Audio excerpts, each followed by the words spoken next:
Can we think small in big ways in order to get bigger things done, bigger transitions? Well, that's exactly the kind of question that we like to ask here on Poetry, Passion, and Pleasure podcast with your host, Dale Byron. That's me. This is where we explore practical poetry, which really is poetry for everyday use, to drag into our lives on a daily basis in order to have a satisfying, more balanced, more centered, and ultimately more effective life. Yes, I think we'd say it that way. So let's get right to our theme, thinking small in big ways today. And I want to start with a poem by Martha Postlethwaite called Clearing. And I think it gets right to the heart of it. So let's jump in. Do not try to save the whole world or do anything grandiose. Don't try to save the whole world or do anything grandiose. Instead, create a clearing in the dense forest of your life and wait there patiently, until the song that is yours alone to sing falls into your open, cupped hands. And you recognize, and you recognize, and you recognize and greet it. Only then will you know, only then will you know how to give yourself to this world so worthy of rescue. I was thinking as I was putting this together that oftentimes I found myself and other friends and colleagues and loved ones who seem like we're looking for a sort of a grand redemption when it comes to these massive, major ecological predicaments that we are facing. And of course, the political and social predicaments up underneath those. As I've said many times, which climate change is only one symptom of the larger ecological challenge of overshoot in so many of Earth's systems. So, if we're looking for one grand redemption, maybe we will look forever and never find it. But what if we begin to notice the tiny redemptions which are happening all around us, the small things which are happening all around us? And no, I don't mean this in terms of a kind of incrementalism, which some people talk about, which is just another way of saying business as usual. No. We need a transformation politically, socially, certainly, and most particularly ecologically. We need a massive transition. But instead of hoping for and imagining and thinking that there's going to be some grand redemption, maybe it's a series. You know, my note says 10,000 tiny redemptions may be better than one big one. As the poem we started out with says, do not try to save the whole world or do anything grandiose. Instead, create a clearing. Create a clearing in the dense forest of your life and wait there patiently until the song that is yours alone to sing falls into your open, cupped hands. And you recognize and greet it. Only then will you know how to give yourself to this world so worthy of rescue. You know,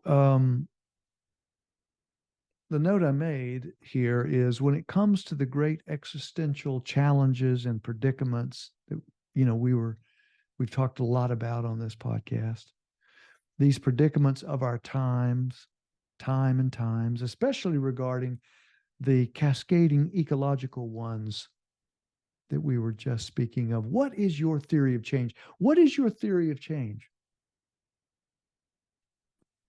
Um, what is possible and how fast is it possible? And again, the question, what if some kind of grand redemption is not possible, but what if the best we can do is line up a whole bunch of tiny redemptions? What then? Well, that brings me to a poem, the second one that we're going to do today. We've got two poems, two short poems, and this one's called A Small Redemption. And I think it begins to get to this question we're asking. It occurs to me. Well, let me do the poem, and then we'll talk more about what my theory about agency and having more of it.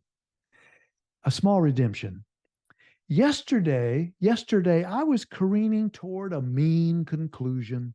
Yesterday, I was careening toward a mean conclusion about the latest crop of hopeless human catastrophes. No apparent way out of this mess, and with my attitude falling faster than a kingfisher strafing its hapless prey.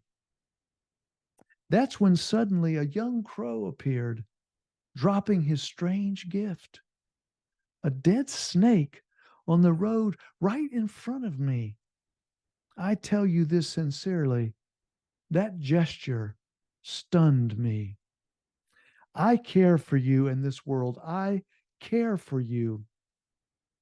And this world is what that bird was saying. It's kind of like when a stranger asks how to find their way to food or coffee or gas, to that hidden trail or to the redwood trees. That's when an overwhelming excitement of helper and the helped, helper and the helped suddenly merge, overwhelming both. A deep down creature goodness, a deep down creature goodness now arising between two beings fueled only by kindness. It's embarrassing. It's embarrassing, or else we would call it love. But because I hate to leave a story half told, let me add this. I pretended to relish that snake, at least until the crow flew away. And after we had exchanged knowing glances, both of us now, ever so slightly redeemed. A deep down creature goodness now arising between two beings fueled only by kindness. It's embarrassing, or else we would call it love. We would call it love. But because I hate to leave a story half told, let me add this. I pretended to relish that snake, at least until the crow flew away. And after we had exchanged knowing glances, both of us now, both of us now, ever so slightly redeemed.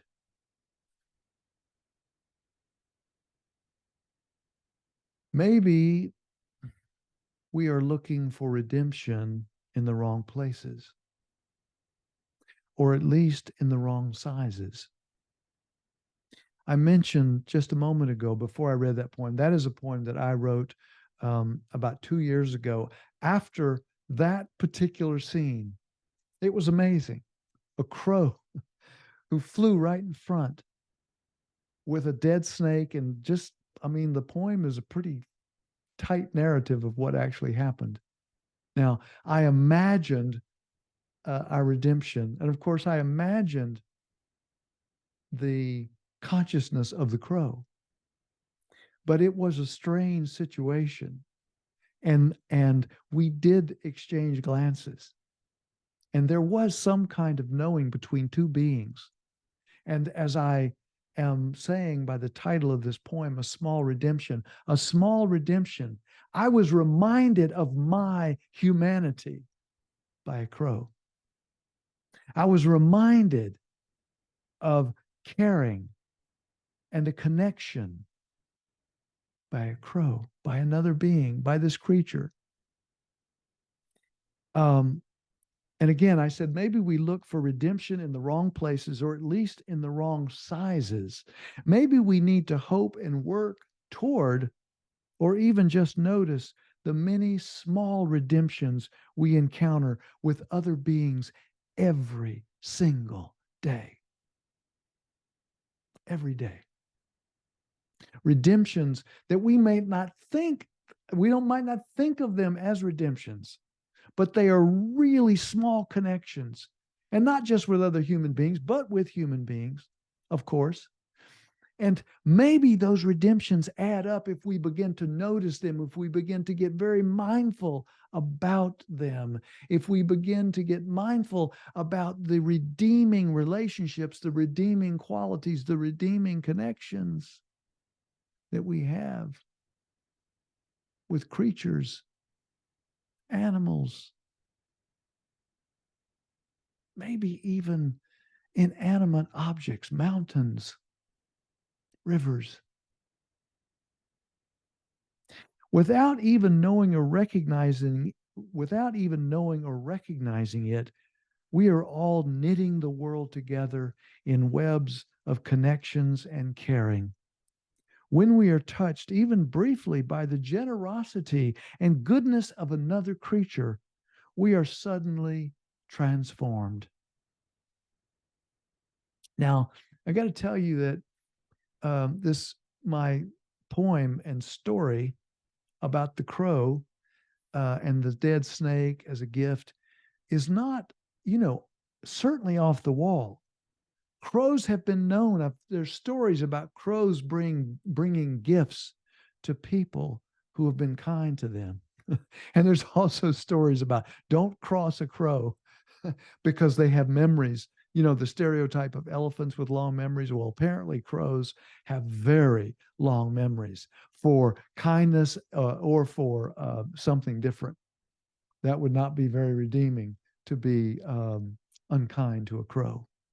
But seriously, this idea that we can have these tiny, small redemptions over and over again, and maybe they add up to something, something like a tipping point. We always think about tipping points, at least in the ecological world. We often, or not always, but we often think of tipping points in the pejorative, in the negative, with difficult tipping points like a glacier melting, an ice cap melting, or some kind of movement in the atmosphere or in the ocean currents.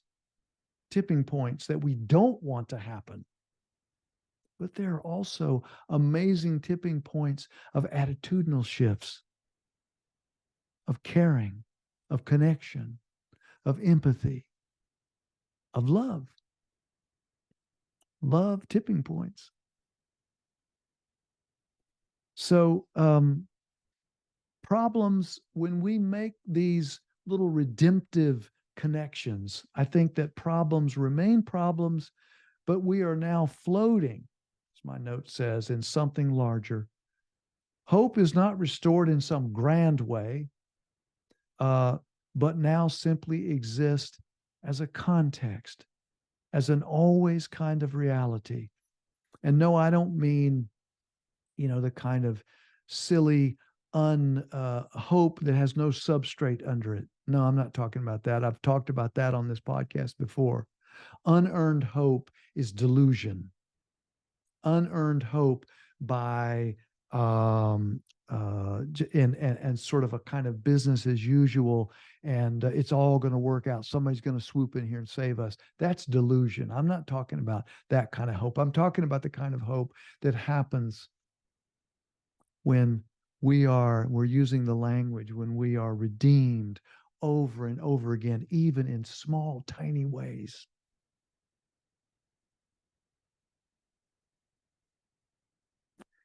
I said, now are the world's myriad political, social, and ecological predicaments going to be resolved by a string of simple, brief kindnesses? I don't know. I don't know. However, if we help and support each other to step into thousands upon thousands of tiny redemptions, to take a gift from another being like a crow, to appreciate and be grateful for that gift, no matter how strange that gift may be, is to begin to be aware, to be mindful of the small redemptions. And if we can tie together thousands upon thousands of small, tiny redemptions, well, who knows where that may lead?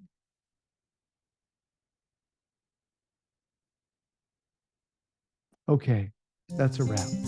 That is a wrap. As I always say, thank you so much for your listening ear. If you feel so inclined, so motivated, make a comment, do a like if you're watching this on YouTube, or I guess all the platforms have a way to do that. Make a comment, ask a question. I'll read them, I promise. And main thing is, until next time and next poem and poems, please take good care of yourself.